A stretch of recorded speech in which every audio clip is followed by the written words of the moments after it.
the same problem. I need to know the value of this middle guy. Otherwise, I don't know what to do next. And this is when the next concept comes into play, which is branch prediction. Okay? Whenever you have a branch in your program, the machine tries to predict which way it goes.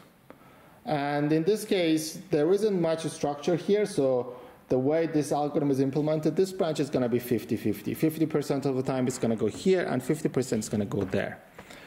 So the machine makes a guess. Half the time it will be right. Half the time it will guess correctly that right will be equal to mid. And if it gets us correctly, then we don't have dependency anymore. So we could do this. So in other words, the machine guesses. So these are the instructions that needs to be executed. The machine guesses that the result of this instruction, which is the if statement, goes a particular way. So it's going to go, it goes here. Therefore, it can run the pipeline forward. If it turns out that this guess is correct, we have won. We did not need to wait for this stuff arrive from the memory, and our pipeline has gone forward. If it turns out that this was wrong, then I need to throw away all the executions that I've done, throw away all these instructions, and start executing from this other branch of the if statement. Okay? But half the time, I will be right, and the other half of the time that I'm not right or I'm wrong, I do not lose too much, because executing instruction is very, very cheap compared to fetching things from the memory. So therefore, this algorithm ends up beating the conditional or the predecessor one once we have a very big array. Okay? So we have explained why the conditional move loses big when the array is big. Finally, what happens when we have the slanted case? When it comes to the slanted, branch prediction explains this as well. Okay, so let's go back to the picture of the slanted case. And let's say we have a very big slant. So let's say I'm comparing with that value. If I'm comparing with that value, most of the time I will be going to the right. So therefore, after a few steps, the machine will learn this.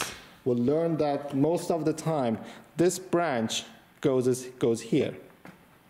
So since machines, modern computers have very, very sophisticated circuitry for predicting branches, this behavior is actually quite easy for them to predict, because they do statistical analysis and they realize that most often this branch goes to the right, so therefore most often they would guess that they would need to go to the right.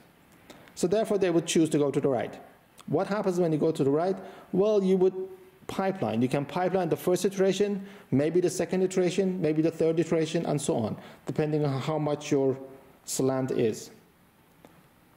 If you're lucky and you always need to go to the right, if assembly needs to go here every single time, then you will be running a much deeper pipeline compared to the normal way of doing it. And since you're running a deeper pipeline, then your execution will be faster. So why doesn't the slant always win if I put the slant all the way to the left? The reason is because the number of instructions that you're executing also goes up. This is because this search is more efficient when you compare with the middle. If you compare with, let's say, with this slant, you will need to do many more comparisons to be able to resolve whether this value x exists in the array or not. So in other words, you have a trade-off.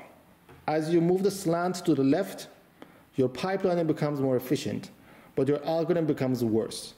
At some point, these two things balance out, and by moving the slant further to the left, you will not be gaining much. So this will also help us make some predictions.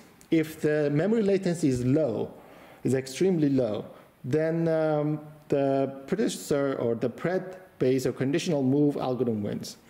If the memory latency is very high, then the slanted would win, and the higher we put the memory latency, probably it's better to put more of the slant. It also depends on the depth of your pipeline. If you have a very shallow pipeline, slanting will not win too much. We will need to have a very small slant to be able to win. If you don't have any pipelining, slanting will lose, and the normal comparison will be better. So this hand-in basically shows you that architecture can have very, very big impact on the behavior of the algorithm. And if we can understand what the architecture does, we can also make predictions, and we can also make some design choices when it comes to how we implement our algorithm. So hopefully this was clear enough, and hopefully this was useful for you guys.